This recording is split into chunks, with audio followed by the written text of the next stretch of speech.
اپنے خلاف باتیں سن کر حوصلہ نہ ہارو، شور کھلاڑی نہیں بلکہ تماشائی کرتے ہیں۔ اگر کچھ سیکھنا چاہتے ہو تو آنکھیں پڑھنا سیکھو، الفاظ کے 2000 مطلب نکال لیتے ہیں لوگ۔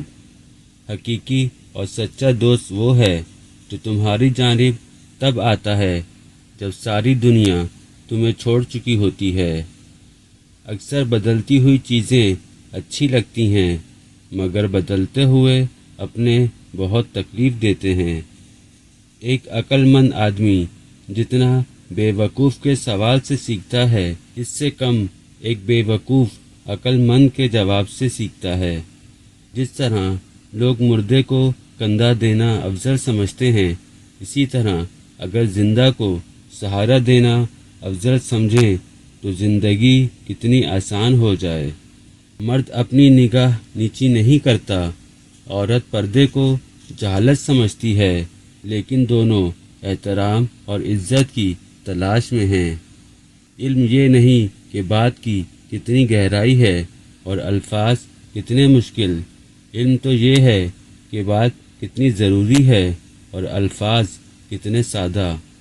کسی رشتے کو کتنی بھی محبت سے باندھا جائے، لیکن اگر عزت اور لحاظ چلا جائے تو محبت بھی چلی جاتی ہے۔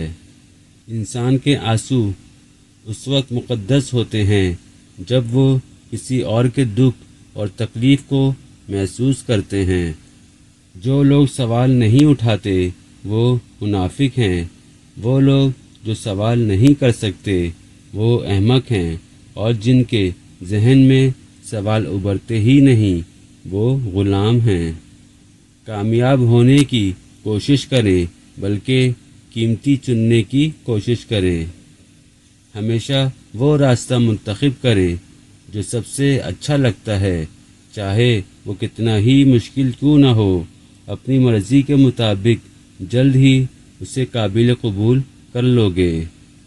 عظیم ذہن خیالات پر بحث کرتے ہیں، اوسط ذہن واقعات پر بحث کرتے ہیں، چھوٹے دماغ لوگوں پر بحث کرتے ہیں۔ اگر آپ سے پوچھا جائے کہ خاموشی کیا ہے تو جواب دیں، یہ حکمت کے مندر کا پہلا پتھر ہے۔ اگر کسی نے غلطی کی ہے اور اسے درست کرنے میں ناکام رہا ہے تو اس نے اس سے بھی بڑی غلطی کی ہے۔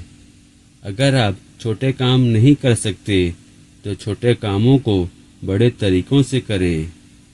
روٹی کھانے سے پہلے یا راز کو پڑھیں اور کچھ گندم کے دانے پرندوں کے لیے چھت پر ڈال دیں۔